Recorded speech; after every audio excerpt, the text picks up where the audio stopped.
quimioterapia y terapia dirigida. ¿Se acuerdan, no, las diferencias? Quimioterapia, recuerden, era completamente inespecífico, ¿no? A una parte del ciclo celular, a una parte del núcleo, pero a todas las células. Terapia dirigida iba solamente a un receptor específico, ¿no? Extra, intracelular. Ahora vamos a ver otro tipo de tratamiento que es la endocrinoterapia, ¿ok? Otros le llaman hormonoterapia. En realidad lo de hormonoterapia no está muy claro si es un buen término. ¿Por qué? ¿Por qué creen? A algunos no les gusta la palabra hormonoterapia. Generalmente lo confunden mucho, sobre todo en Estados Unidos, con otro tipo de terapias que se llaman terapia de reemplazo hormonal. En pacientes de menopausia, ¿qué les falta? ¿Qué hormona? Pero pues hay tantas hormonas que le faltan. ¿Qué hormona le falta en la menopausia? Estrógenos, ¿ok? Sobre todo el estradiol. Entonces la terapia de sustitución hormonal lo que hace es dar estradiol a las pacientes, ¿ok? Entonces, por eso no les gusta utilizar mucho la palabra endocrinoterapia, pero hormonoterapia. La mayoría prefiere utilizar endocrinoterapia, ¿ok? Y vamos a ver por qué. Esto solamente se puede usar en unos tumores que se llaman tumores hormonodependientes, ¿ok? Los ejemplos clásicos son mama, próstata y endometrio. ¿Okay? ¿Se acuerdan que al principio de la anterior clase hablamos de algunos tratamientos en cáncer de mama que incluían cortarlos o extirpar los ovarios? ¿Lo ven? ¿O se han olvidado? Sí, ¿verdad? Y vamos a verlo de la siguiente manera. O mejor con el cáncer de próstata, que es más fácil. ¿De qué depende, o ustedes saben de qué depende un cáncer de próstata? Testosterona, sobre todo la testosterona, más que la dihidro, la testosterona, ¿ok? Entonces, ¿quién produce la testosterona? Los testículos, ¿ok? ¿Hay otro lugar que pueda producir testosterona? No hay. Entonces, imagínense, yo tengo este huesito, ¿ok? Este huesito acá, que tiene una metástasis, ¿ok? Y acá está la vejiga. Ustedes recuerden que la próstata se encuentra delante de la vejiga, ¿verdad? ¿No ven? Entonces, ¿qué produce ¿qué puede producir la próstata para saber si está con cáncer o no? Generalmente una sustancia que se llama PSA. ¿No ven? Ustedes que han hecho sus prácticas o deben estar haciendo sus prácticas en oncología han visto que en cáncer de próstata lo que pedimos es PSA. ¿No ven? Muy bien. Pero este cáncer de próstata se estimula de los testículos, ¿ok? Los testículos. ¿Y qué producen los testículos? Testosterona. ¿No ven? Testosterona. Entonces, los testículos producen testosterona. La testosterona estimula al tumor de próstata, tanto en la próstata como en sus metástasis, ¿ok? Si ustedes analizaran la célula tumoral tiene un receptor de andrógenos, ¿ok? Un receptor de andrógenos. Entonces la testosterona viene acá y estimula la célula para que crezca, básicamente, ¿no? Con este conocimiento, ¿qué harían ustedes para tratar un cáncer de próstata metastásico? Eliminamos la testosterona, ¿no? Eliminamos la testosterona, ¿cómo? Quitando los testículos. ¿Cómo se llama la cirugía esa? No, está bien, castración. Pero la cirugía como tal, la castración es el producto de la cirugía. ¿Pero cómo se llama la cirugía? Orquiectomía, efectivamente, ¿ya? Orquiectomía. Entonces, una orquiectomía bilateral, porque nada sirve quitar un solo testículo, tienen que ser los dos, genera disminución de la testosterona, por ende, va a disminuir el crecimiento del tumor. ¿Y cómo se va a reflejar en eso? En un descenso del PSA. El PSA va a bajar, ¿ok? Por eso al oncólogo le interesa tanto el PSA. Está con estas metástasis, imagínense, está con un PSA de 100, ¿ok? Entonces, viene el paciente, le ofrecen su orquiectomía, le hacen su orquiectomía bilateral y su PSA baja a 5. ¿Exitoso? ¿Exitoso o no exitoso el tratamiento? ¿Ha ido bien o no ha ido bien? ¿Ha ido bien? ¿Ok? Entonces, este es un tumor hormonosensible. Entonces, la orquiectomía lo que produce es la supresión de la testosterona y eso se llama castración. ¿Ok? Cuando quitamos la testosterona. Eso es castración. Y esto es una castración quirúrgica. ¿Ok? Ahora, mi pregunta es, ¿habrá alguna castración química? Los testículos son más o menos radioresistentes. La radioterapia en los testículos no da mucho éxito, ¿ya? Aunque se puede hacer, pero su tasa de éxitos es menor que la de la quirúrgica o la otra, que es química. ¿Cómo podría ser esta otra? Vamos a razonar. La testosterona se produce en los testículos, ¿muy bien? ¿Qué hormona estimula la testosterona? ¿Está bien? Acá hay una hormona que se llama GHRH, ¿no? Que estimula a otra hormona, ¿ok? Que estimula a otra hormona, y esta hormona estimula a otra hormona para que produzca testosterona. La GHRH efectivamente estimula las gonadotropinas, ¿lo ven? Esta va a producir, a las células gonadotropas, Esta va a producir una hormona que es la que estimula la testosterona. ¿Cuál es? La hormona luteinizante. ¿Ok? Sencillito, ¿no? Entonces, ¿dónde puedo bloquear este eje para que no se produzca testosterona? Acá, más o menos por esta zona. ¿Ok? Entonces, hay antagonistas o agonistas de LH-RH. ¿Ok? Entonces, estos bloquean este eje y por ende no se va a producir testosterona también. Esto es castración química. ¿Ok? Castración química. Por eso, en sus consultas van a ver que hay pacientes que les han castrado y les han quitado los testículos, y hay otros que les colocan una inyección cada 3 meses o cada 6 meses para suprimir la testosterona también, ¿no? ¿Y cómo se ve esto? Porque miden niveles de testosterona, y la testosterona tiene que estar menos de 0,5 nanogramos ml, ¿no? Entonces, si está menos de eso, está bien castrado. ¿Ok? Entonces tenemos castración química y castración quirúrgica. ¿Ok? Y en mama, cáncer de mama, ocurre algo parecido, ¿no? Ocurre algo parecido. En lugar de testosterona, ¿qué sería la hormona que se produce allá? Es el estradiol. ¿Ok? Y en lugar de una orquiectomía, ¿qué va a ser? Oferectomía, ¿ok? Bilateral. Después, el resto es básicamente lo mismo. El resto es básicamente lo mismo. Solamente que en lugar de testosterona, también se puede medir estradiol. En lugar de quitar los testículos, quitamos los ovarios. Ambos ovarios, no sirve uno solo. ¿Okay? Como ha dicho su compañero, la radioterapia en testículos y en ovarios es controvertido. ¿Ya? No es una medida que no tenga éxito. Puede ser, pero la tasa de éxitos es inferior a la quirúrgica o a la química. Entonces, en general se prefiere estas dos alternativas, tanto la quirúrgica como la química, que hay más que la radioterapia, ¿no? ¿Qué más? A diferencia en mama o en endometrio, que es otro ejemplo, no tenemos marcador tumoral tan específico como el PSA. ¿Saben cuál es el marcador tumoral de mama, no? El marcador tumoral de mama es CA15-3, pero no es ni de cerca tan fiable como el PSA, porque el CA15-3, recuerden, se puede elevar en inflamaciones, en infecciones, pues no es muy frecuente. El PSA, muy poquitas cositas que lo elevan, así que es mucho más fiable. Ya lo que quiero que quede claro es que la castración baja la testosterona, y eso se puede ver indirectamente, su eficacia, con el descenso del PSA. ¿Okay? Este es un tumor hormonosensible. Van a ver, pero de aquí a un tiempito, o sea, cuando pasan varios años, este tumor se hace resistente a la castración y el PSA comienza a subir, aunque esté bien castrado el paciente. Solamente una medida temporal y nada más. ¿Okay? Pero tiene este mismo funcionamiento, por decirlo así. ¿Okay? Todo esto es base fisiológica, ¿no? Ahora, esto bloquea la testosterona, pero también pueden haber fármacos que bloquean aquí a este nivel, a nivel del receptor androgénico. ¿Okay? Es decir, no puedes tener la testosterona alta, pero si yo bloqueo el receptor androgénico, tampoco funciona, ¿no? Son receptores periféricos.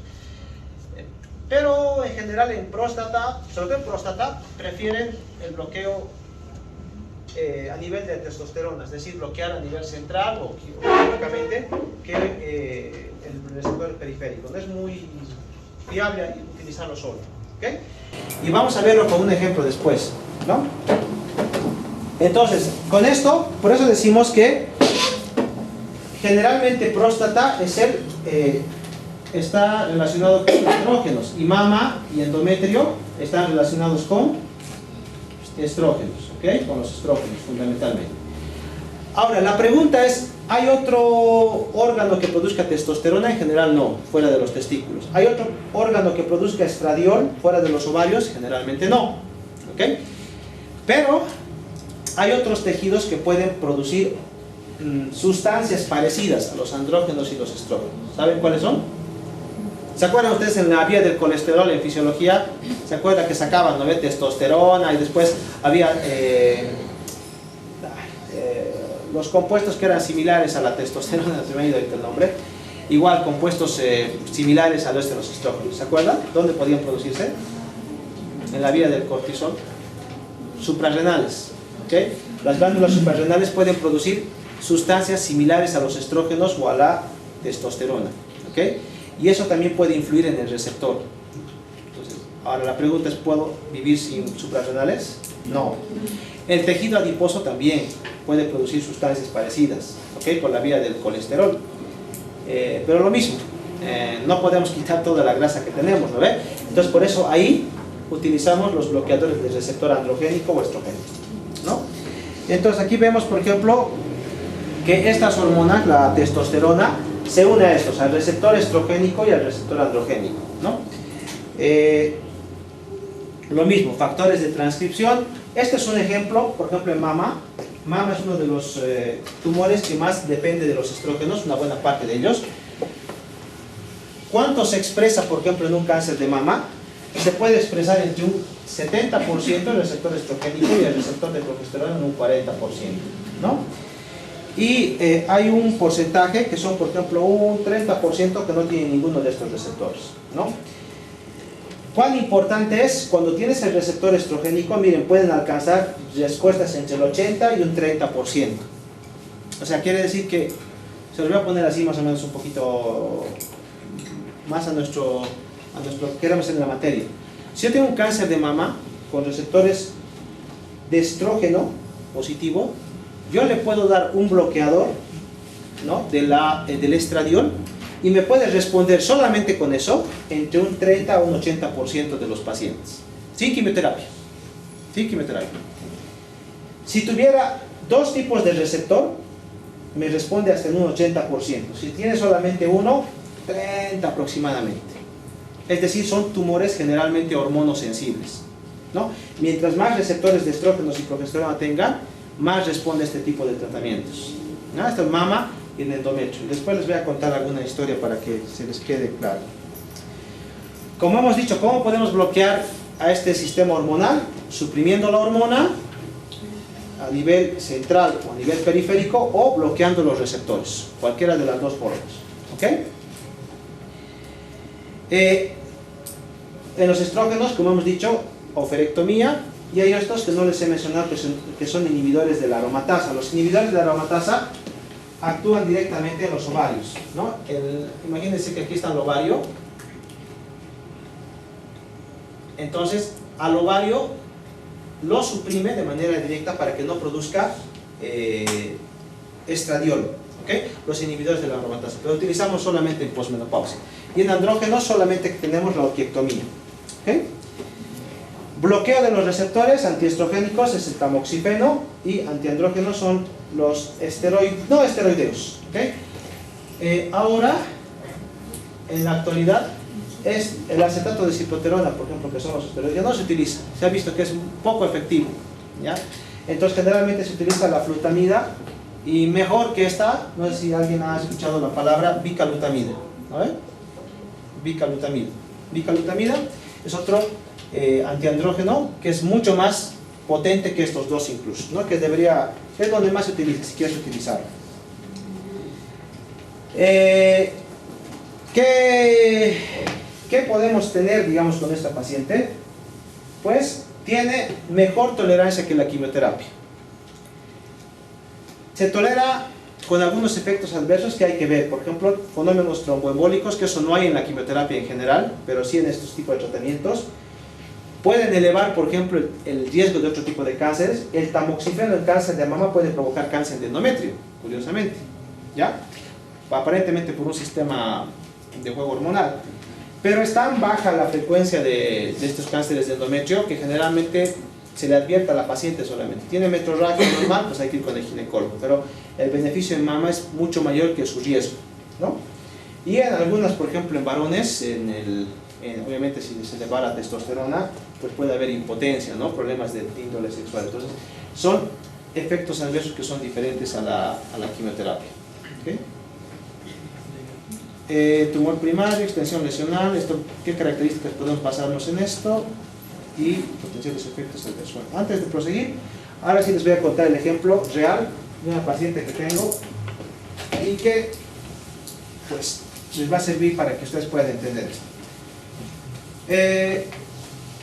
¿Qué tumores son hormonosensibles? Dijimos próstata y mama, ¿no? Y endometrio, exactamente. Entonces, hay tumores del endometrio que también son hormonosensibles. Entonces, les voy a comentar el caso de una pacientita, realmente no voy a mencionar su nombre, que vino a ginecología por un tumor de endometrio, ¿ya? Inicialmente pensaron que era un mioma. Entonces, obviamente el mioma es una cirugía de urgencia o no. Si no está sangrando, generalmente no. ¿Okay? Generalmente no.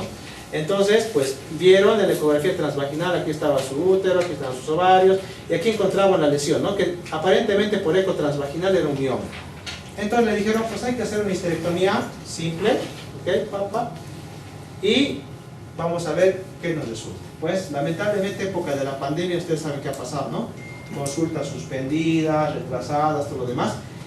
Y además, entre la pandemia, pues la señora consideró que no era importante ir a recoger su patología, ¿ya? Y 8 meses después de su cirugía, la señora va a la consulta de ginecología. Obviamente le dice, pues, doctor, me han operado hace 8 meses y por favor quisiera saber el resultado de patología. ¿Qué creen que salió? Leomiosarcoma, ¿ok? Era un tumor de las fibras musculares del endometrio, perdón, del útero, ¿ya? Un leomiosarcoma. Ese mismo momento el ginecólogo nos ha enviado valoración, ese mismo día la he visto, y obviamente la señora no tenía tomografías, laboratorios, nada. Entonces le digo, señora, hay que reestadificar todo. Le pedí tomografías, le pedí laboratorios, y según tomografía no había nada. Y según laboratorios tampoco había nada. Han pasado 8 meses de su cirugía, está fuera de indicación de quimioterapia. Esto solamente requiere seguimiento. Porque sabes que hagas lo que hagas, el riesgo de recaída es alto. ¿Okay? 3 meses después, con una nueva tomografía, conglomerado ganglionar retroperitoneal, es decir, ya no estaba solamente, esto ya estaba operado, ¿no? Solamente tenía sus ovarios. Ustedes conocen dónde es el retroperitoneo, ¿no ven? Parte posterior de la pelvis, un conglomerado retroperitoneal, otro más lado derecho, implantes locos regionales alrededor de la zona posterior y con una recaída, ¿okay? Fuera del alcance quirúrgico. Entonces, ya estábamos hablando de una paciente con estadio clínico 4, ¿no? ¿Qué significa eso? ¿Cuál es el objetivo? Paliativo, ¿no? Paliativo. La quimioterapia, todo el tratamiento que hagamos es para controlar la enfermedad. Bueno, leomiosarcoma, primera línea, doxorubicina y fosfonamida como primera línea, 6 ciclos. La señora dice, clínicamente estoy muy bien, ya no porque antes tenía metrorragia, no sangra, perfecto, ¿no? Marcador tumoral también, que no es muy fiable el leomiosarcoma, pero bueno, negativo. Y le hacemos una tomografía de estadificación después de 6 ciclos. ¿Qué creen que nos hemos encontrado en la tomografía? Pues estos disminuyeron un poquito de tamaño, pero apareció con metástasis pulmonares. Se llama respuesta paradójica, ¿no? Responde uno y te progresa al otro lado. Puede pasar. Raro, pero puede pasar. ¿Qué significa eso? Que este esquema no sirve. No tenía utilidad. ¿Por qué 6 ciclos? Me dirán, pues, sobre todo por la tomografía, ¿no? Entonces cambiamos por otro esquema. Entonces esta es la primera línea, hacemos una segunda línea, 12-taxel, gemcitabina, unos 6 ciclos igual, y le hacemos tomografía. ¿Qué creen? Los que han visto a mi paciente, respuesta completa. Chao pulmonares, chao retropolitarios. No había nada en la tomografía. Súper, ¿no? 3 ciclos más, nueva tomografía y persiste respuesta completa. No había datos de enfermedad. ¿Puedo decir que esta paciente está curada? No, no está curada, ¿no? Sabemos que tarde o temprano su enfermedad va a regresar. Es un estadio clínico 4. Entonces, ¿le puedo dejar todo el tiempo con quimioterapia? Pues en la mayor parte de los pacientes, lamentablemente, sí. ¿No crees resistencia los pacientes? Sí, pero si yo le quito la quimioterapia, la mayor parte de los tumores regresan. Con la quimioterapia prolongas el tiempo en el que el tumor regresa. Se llama supervivencia libre de progresión. ¿Okay? Pero, nosotros, cuando ya estaba en su 6º ciclo, le hicimos una inmunistoquímica. ¿Okay? Una inmunistoquímica de su lesión. Porque ese es un estudio que no lo cubre la caja, la paciente tiene que pagar, lamentablemente, pues se lo pagó. Y cuando llegaron los resultados nos dijo, el tumor tiene receptores de estrógeno positivo. ¿Qué les parece? Y fuertemente positivo. Entonces, ¿qué significa esto? Que el tumor dependía del estradiol que estaba recibiendo la paciente. ¿Ok? El estradiol que todavía quedaba de sus ovarios. ¿Ok? ¿Qué hicimos nosotros? Le dimos un medicamento que se llama tamoxifeno. ¿Se acuerdan? Que podemos utilizarlo y para los receptores hormonales, ¿no? Y esto nos está permitiendo, ahorita son unos 6 meses de tamoxifeno que tenemos, de momento su última tomografía, no hay evidencia de enfermedad. ¿Ya? ¿Por qué? Porque esto, a las micrometástasis que todavía deben tener en pulmón y en retroperitoneo, las está frenando, porque es hormonodependiente. ¿Okay? Esta es la base de la endocrinoterapia como tal. ¿Okay? Hay tumores que dependen de las hormonas que nosotros naturalmente producimos, ¿no? En el varón es la testosterona, mujeres el estradiol. Y podemos bloquearlo a nivel central o a nivel periférico para obtener respuesta tumoral. ¿Okay? ¿Este tipo de abordaje se puede hacer en todos los tumores? No. Solamente en tumores hormonosensibles. A saber, próstata, mama, ¿okay? Y endometrio, tumores del endometrio.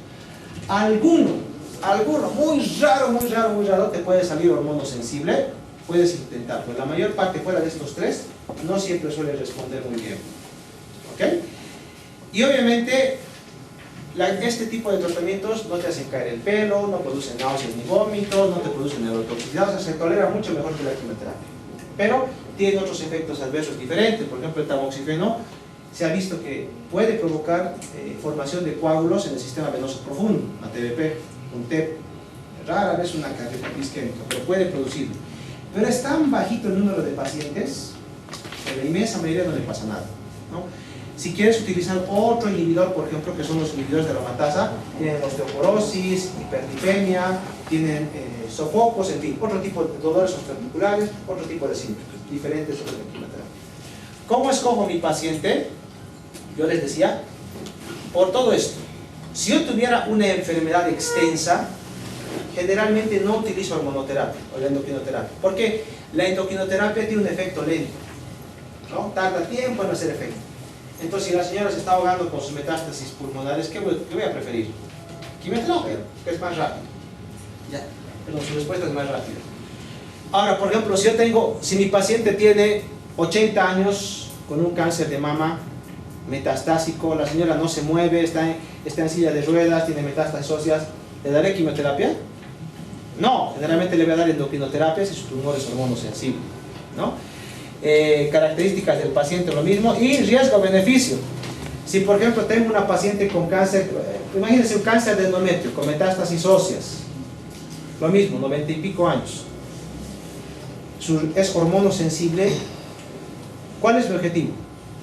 ¿Curativo o paliativo? Paliativo. Entonces, ¿para qué le voy a dar quimioterapia a una paciente con esas características? Le puedo dar quimioterapia para que se mantenga durante un tiempo. ¿Ok? Entonces, por eso, todo esto nos sirve a nosotros para decidir entre quimioterapia y hormonoterapia, ¿no? Y esto no está en sus textos, pero ahora hay otro abordaje, por ejemplo, que es combinar endocrinoterapia con terapia dirigida, ¿no? En mama, por ejemplo, combinan lo que es la endocrinoterapia más unos fármacos que se llaman inhibidores de ciclinas. ¿Okay? Entonces, con estos fármacos, en cáncer de mama metastásico, hablando con metástasis, la supervivencia global ya supera los 5 años. O sea, quiere decir que más de la mitad de los pacientes viven más de 5 años con metástasis en cáncer de mama, cuando son receptores hormonales positivos, ¿no? Entonces, antes se utilizaba solitas, ahora se los puede utilizar con terapia dirigida también.